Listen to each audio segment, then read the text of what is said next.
Just the luck of the draw, but yeah, I didn't see them talk a whole lot, Yeah. so it might just be both players deciding that it is time for MF. She has been banned in some of the games. Trade fair even against each other. So Uzi actually gets the first hit and some extra damage right after with Make It Rain. yeah, both players are starting E. brTT definitely taking the worst of that, and MF's passive is also pretty interesting here because the first auto within a certain amount of time is actually going to deal extra damage there. So if you get that one auto trade and then reset your passive on something else, it is going to give you a big advantage. This is such a good start right now for Uzi because he's okay trading potion for potion when there's only one on the side of brTT. brTT's pretty healthy so far, though. He actually did get a pretty good He just got a trade very back, good one. and Just as I started talking, he just decided to gas turn around. Level 2, though. Got to back off, and look at that Q. Already, the double up getting a lot of damage down there. brTT does need to hit level 2 and is out of potions, so now he's getting pushed in. And if you have to base after getting pushed in and poked out, you're not going to have a lot of gold to actually work with if you can't farm this out pretty well. We'll see how he does. And also, early game mana issues for MF is very common. Oh, the big double up one. pass through.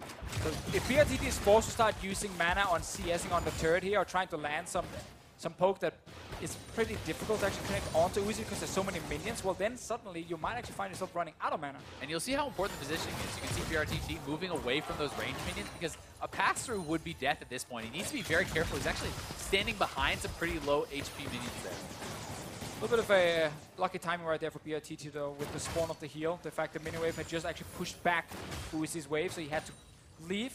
Important, brTT picks that one up, but as we saw here, the potions have been traded. Yep. 3 for Uzi means he's now sitting on basically full HP. And now, oh, he gets a Big pass one. through, and if brTT can have a good trade like that, this could be the all-in. brTT so low right now. Uzi does have enough mana for double up.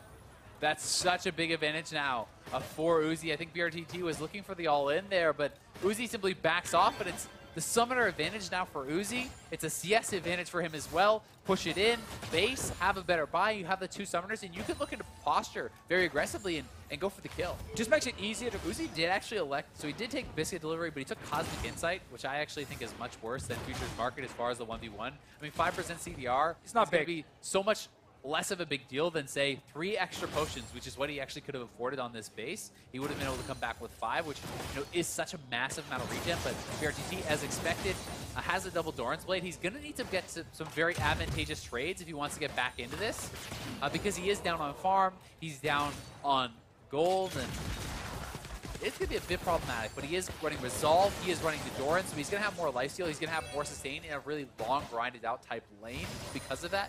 With the Iron Wind, with the second wind, as well as the Iron Skin, and the lifesteal from the Dorans. Luckily though for Uzi, Biscuits and Potions are just a guaranteed amount of HP you get back, and especially a Biscuit is amazing when you get to use it in lane. brTT not connecting that one, but Uzi returns to fire. Even for the mana, honestly, in a 1v1, Exactly. it gives you 40 maximum mana after you use it permanently, which is a pretty big deal in this mana-hungry, poke-it-out style. I mean, we've seen a lot of 1v1s now where it also comes down to the mana, like how aggressive can you play? Uzi can now sit and keep trying to fire away on brTT because he feels like he has enough mana to do it. And Uzi is 6. brTT is not. If he can get it all in here, he could look for the kill. brTT gets to run away, no barrier on his MF. Uzi still sitting with both summoners. I mean, brTT, he's in such a hard spot, though. He's so far down on farm. I feel like at this point, you just have to accept you can no longer win on farm and stop spending mana on the farm, try to get a base, try to look for an all-in, because that's the only way you're winning this when you're already 25 plus CS down. But obviously for him, he needs to make sure the wave is actually dying so Uzi doesn't get a lot of free damage on the turret. And that is exactly what he's doing here, because that is the other way he can still lose. Of course, Uzi just gets a ton of free time to kill the tower.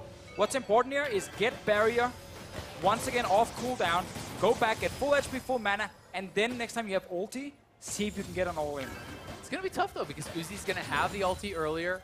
That's actually a pretty long cooldown. I don't even know if he's going to really get to it before he's so far down, right? I mean, Then you got to already land the poke. 65 CS to 40. I feel like the only way that brTT wins this if he can get a really good all-in. And honestly, when you're down quite a bit on items, that requires a double-up pass-through. That requires some sort of game changer. We need a few of those, honestly, to hit onto Uzi, where he doesn't get to return a whole lot back on brTT. Summoners are back up, though. So, I mean, really, if you can get that one big advantage, if he fails a double-up, if Uzi fails a double-up that does not pass through and hit you, and then you can get one that does hit the pass-through and smokes Uzi for a couple hundred damage.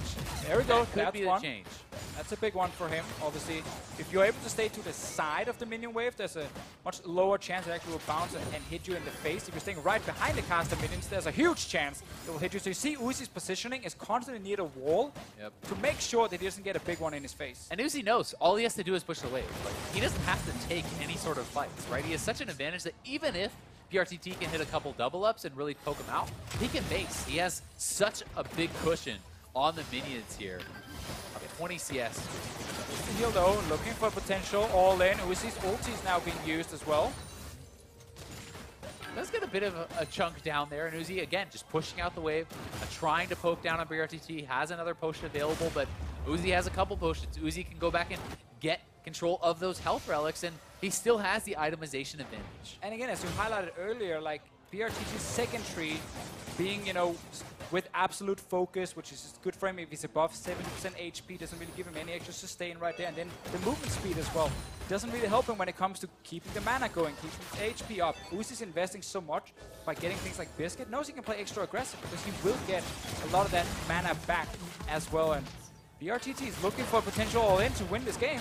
Yeah, he knows he needs to go for something. Like, you cannot just sit back. And Uzi is backing off, though. He's using the minions to his advantage, and every time you shoot when you're standing by that cannon, the cannon is going to turn on brTT, but he does have his ultimate. That is one of his major advantages right now, and he's got to look for it.